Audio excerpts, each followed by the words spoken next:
තරුණ කාලය කියන්නේ බොහොම පුංචි කාලයක් තියෙනවා.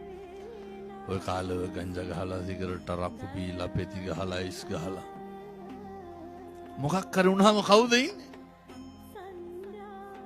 මිනිස්සුන්ට මේක තේරෙන්නේ නැහැ. මම මේ ඕන තරම් බන්ධනාගාරවල බණවලට යනවා.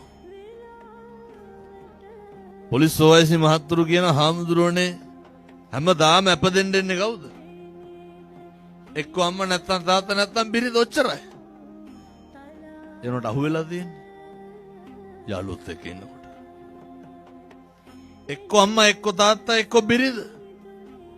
කොල්ලෙක් කියනවා මට මාතර ගිය මාසේ බන්ධනාගාරයට. හාමුදුරුවනේ පව් හොඳ දඩබ්බර කොල්ලෝ. මේක පෙරලන්න පුළුවන් ඒව. මේ අම්මා ආවට පස්සේ අම්මගෙන් ඇහුවලු නඩු වාරයට සල්ලි කොහොමද කියලා. අම්මා කිව්වලු කරාම්පුතේ උගස් තියන්න ගියා. උගස් තිබ්බාම හම්බෙන ගාන මදි හින්දා සින්නට වික්ක කිව්වලු. කොල්ලා කියනවා හාමුදුරුවනේ එළියට ගිහින් කියන්න පිං සිද්ධ වෙයි.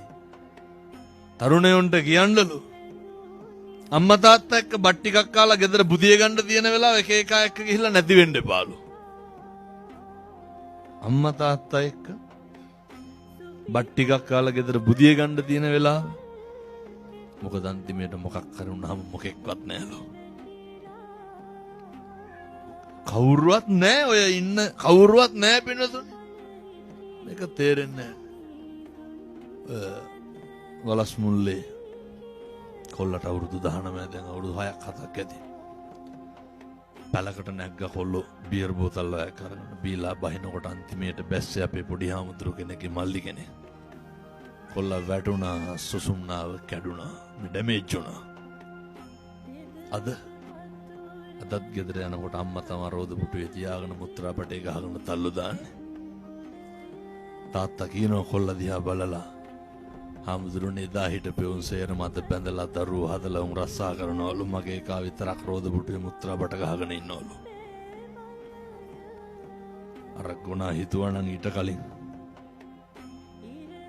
මම මේ තරුණ මහත්තුරුන්ට බොහොම ඕනෑකමින් කියන්න ඔය වයසේ වැරද්දට ඔය වයසට විවිධ දේවල් ලොකු වෙන්න පුළුවන්.